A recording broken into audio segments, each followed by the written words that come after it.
ရိုက်ကွေးလုပ်တဲ့ကင်မရာတွေက laser lighting တွေရဲ့ထိသွားတဲ့ဒီ ray တွေကြောင့်မလို့ပျက်စီးတာတွေဖြစ်တတ်တယ်ပေါ့နော်တော့အဲ့ဒီခါမှာဆိုလို့ရှိရင်ဟိုရိုက်ကူးရေးအဖွဲ့နဲ့နောက်က lighting ပေးတဲ့အဖွဲ့တွေကဒါ clash တွေဖြစ်ကုန်ဆိုတော့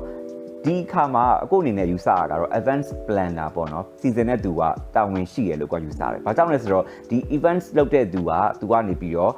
ဒီပွဲမှာဘာပစ္စည်းတွေဘယ်လို equipment တွေသုံးမလဲပေါ့နော်ဒါတွေကစတိကျသိရမယ်။နောက်ရိုက်ကူးရေးသမားကိုလည်းသူကနေရာသတ်မှတ်ပေးရမယ်။ဘာကြောင့်လဲဆိုတော့အခုအနေနဲ့ခုနကပြောသလို advanced planner အရင်အရေးကြီးရဆိုတော့အခုအဲ့ဒါတွေပြောချင်တာပေါ့နော်။ဆိုတော့အခုတို့ဟို client ကနေပြီးတော့စုပွဲလေးပဲဖြစ်ဖြစ်သူ့ရဲ့ dinner party ပဲဖြစ်အဲ့လိုက်တယ်ဆိုမှအခုကဘယ် program မှာဘယ်အချိန်မှာဘာတွေလုပ်မလဲဘယ် program ပြီးလို့ရှိရင်ကိုကဘာတွေကိုလုပ်မလဲဒီ program ကလောလောဆယ်ပေါ့နော်ဟိုရွှေ့မယ်ဆိုရင်ဒီ program မှာနောက်ထပ် program ကိုဘာကိုအစားထိုးမလဲဆိုတော့ဒါတွေကစအခုက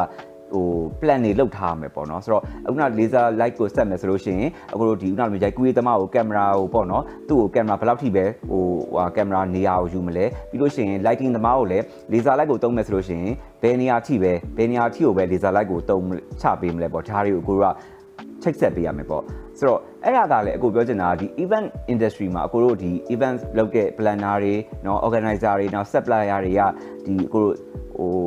မိသားစုလိုဖြစ်နေတယ်ဆိုပေမဲ့အခုတို့အနေနဲ့ကဒါတယောက်ကပေါ့နော်ဟိုတစ်ခါလေးမှာအခုတို့အလုပ်ထဲမှာအဲ့လိုမျိုးဒီပုံမွန်တိုက်လေးတွေပေါ့နော်အဲ့လိုမျိုးလေးတွေဒါဖြစ်တဲ့ဒါအလုပ်သဘောတဘာဝရပေါ့နော်ဆိုတော့အဲ့ဒီခါမှာအခုတို့ဒီ event planner တွေကပဲ diplomatic way နဲ့အခုတို့ကတက်မလားသူတို့ဒီပွဲမစခင်မှာနော် meeting တွေလုပ်မယ်ပြီးလို့ရှိရင်အခုတို့ပွဲစားတဲ့အချိန်မှာလည်းအခုပွဲမစ